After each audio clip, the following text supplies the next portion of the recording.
আরেকটা কিংবদন্তির বিদায় হয়ে গেল। বাংলাদেশের সর্বকালের সেরা ক্রিকেটার মাহমুদুল্লাহ রিয়াদ আন্তর্জাতিক এবং টি-টোয়েন্টি দুই ফরম্যাটে সেরা ছিল।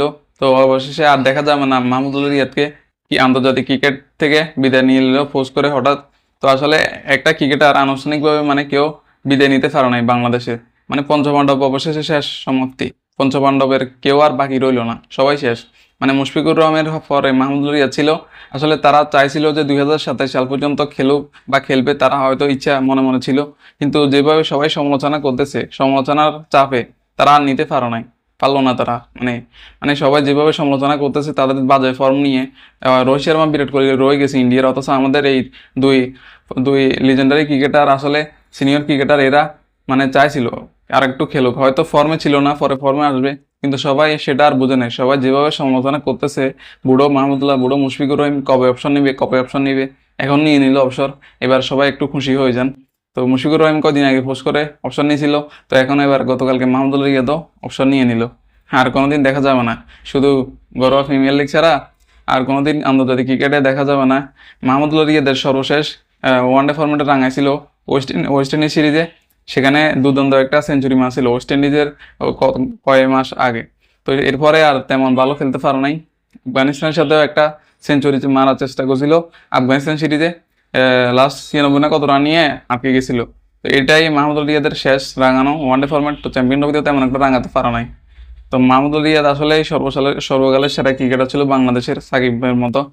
তো সেখানে মাহমুদুল রিয়াদ আসলে মানে তার যে অবদান সেটা আসলে ভোলা যাবে না বাংলাদেশে। মানে প্রতিটা ম্যাচে বাংলাদেশের সাথে যত ম্যাচ হয়েছে, যত টুর্নামেন্টে আইসিসি টুর্নামেন্ট, সব সব ম্যাচে চাপের মুখ থেকে এই মাহমুদুল্লাহ রিয়াদ বাঁচাইছে। এবং কি বুড়ো বয়সে এই মাহমুদুল্লাহ রিয়াদ বাংলাদেশ দলকে বাঁচিয়েছিল। সেই নিদেশ ট্রফিতে 6 মেরে ম্যাচ জিতানো শ্রীলঙ্কার সাথে, এবং কি ওয়ার্ল্ড কাপে সেঞ্চুরি করা, আসলে এগুলো ভুলা যাবে না। এই স্মৃতিগুলা আমরা আসলে কখনো ভুলবো না। মাহমুদুল্লাহ রিয়াদ ভাই কে আসলে বোঝা যাবে না, যেভাবে তিনি খেলছে। মানে বাংলাদেশ ক্রিকেটে এরকম ক্রিকেটার আর পাওয়াই যাবে না। এখনকার যারা আসতেছে তারা তো আপনার ভালোই খেলে না, তারা খেলে শুধু পিকনিক করতে যায়, শিক্ষা সফর করতে, তারা ভালো খেলতে যায় না। শুধুমাত্র এক তৌহিদের ব্যাট থেকে একটু রান ছিল চ্যাম্পিয়ন ট্রফিতে, না হলে এছাড়া আর কেউ রান আসে নাই। তো পঞ্চপাণ্ডবের বিদায় হয়ে গেল, অবশেষে আর কোনো ক্রিকেটার বাকি নেই। সাকিব আল হাসান তো আসলে খেলবে না সেটা তিনি নিজে জানা না। ওদিকে আবার অবসর তিনি এরকম পোস্ট করে নাই। কিন্তু আসলে আফসোস একটাই, মানে বাংলাদেশের যে যে যত ক্রিকেটার আছে সবাই মানে আনুষ্ঠানিকভাবে কেউ বিদায় নিতে পারে না, সম্মানের সাথে বিদায় নিতে পারে না। মানে একটা পোস্ট করে এরপরে বিদায়, মানে এছাড়া আর কিছু হয় না। এটাই অবস্থা বাংলাদেশ ক্রিকেটের। মাহমুদুল্লাহ রিয়াদের ক্যারিয়ারগুলো রান যদি দেখেন আপনি, টেস্টের 2914 রান নিয়েছে টেস্ট ম্যাচে। ওয়ান ডেতে আপনার মাহমুদুল্লাহ রিয়াদের 5689 রান, এবং কি টি-টোয়েন্টিতে 2444 রান। তারপর যাই হচ্ছে মাহমুদুল্লাহ রিয়াদ আবার তিনি বলও করতেন। মানে বোলিংটা ছিল তার, টেস্ট ম্যাচে 43টা উইকেট নিয়েছে, দুর্দান্ত বোলিং করতো। বোলিংও তেমন খারাপ করতো না। ওয়ানডে ফরম্যাটে 82টা উইকেট নিয়েছিল মাহমুদুল্লাহ রিয়াদ। তারপর যাই হচ্ছে আপনার টি-টোয়েন্টিতে নিচে 141টা উইকেট। লাস্ট টি-টোয়েন্টিতে মনে হয় বোলিং করছে ইন্ডিয়ার সাথে। তো এরপরে ফার্স্ট ক্লাস টি-টোয়েন্টিতে 135টা উইকেট। তো এই হলো মাহমুদুল্লাহ কেরিয়ার অবস্থা।